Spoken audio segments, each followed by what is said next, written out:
Thomas Soto. Le vrai faux de l'info de la matinale avec Jean-Philippe Ballas. Bonjour Jean-Philippe. Bonjour Thomas. Ce matin, la bataille France versus Google. Avec la sortie d'Axel Lemaire, la secrétaire d'État au numérique, très remontée, on va le voir, contre le géant américain. C'était sur France Inter.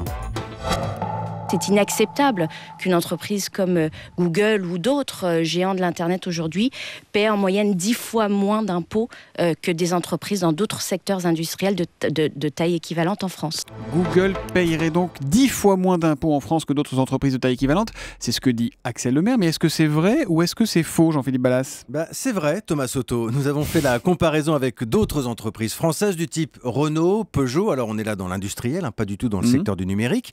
Effectivement, on tombe peu ou prou dans cet ordre de grandeur et évidemment, on est là dans une estimation, pas dans un calcul précis. Mais ce qui est intéressant ici, c'est la charge très claire et répétée de la France face au géant américain, un géant qui compte tout de même plus de 50 000 employés à travers le monde. Mais c'est quoi ? C'est toujours la même histoire, Il passe par l'Irlande, c'est ça, pour payer moins d'impôts ? On peut rien vous cacher, Thomas. L'Irlande, où le taux d'imposition sur les sociétés est effectivement nettement plus intéressant. Comment ça marche ?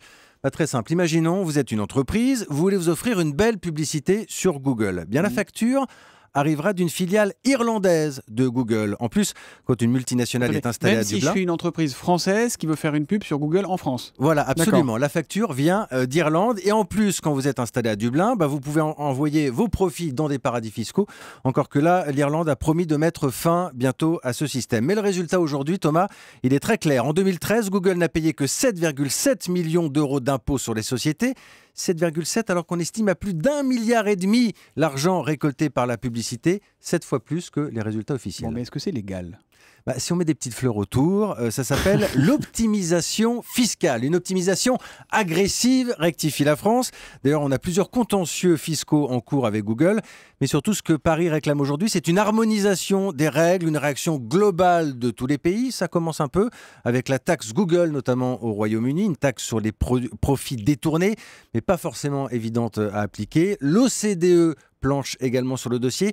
Ce qu'il faut dire quand même malgré tout pour l'instant, Thomas, c'est que c'est un peu confus, c'est un peu en ordre dispersé. Ça joue d'ailleurs plutôt en faveur de Google, qui fait quelques gestes de ci, de là, mais surtout qui observe aujourd'hui. Pas de quoi changer les rayures du zèbre, on est bien d'accord.